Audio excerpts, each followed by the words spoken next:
সবাইকে জানাই good morning, শুভ সকাল। বন্ধুরা, আমাদের এখানে প্রচণ্ড বৃষ্টি হচ্ছে। ছাতা নিয়ে ঘুরছি। এই দেখো বন্ধুরা, এই দেখুন ফুলটা, দেখুন কত সুন্দর একটা ফুল, মানে দারুণ সুন্দর। এই ফুলটার নাম জানো? কারো জানা থাকলে কমেন্ট বক্সে বলো, এই ফুলটার নাম কি।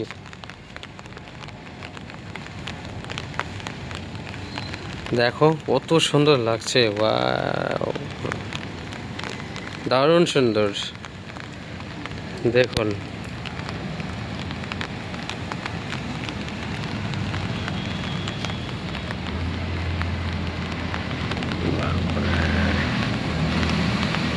এই দেখো লাল জবা ফুল, এ তো আরো ভীষণ সুন্দর।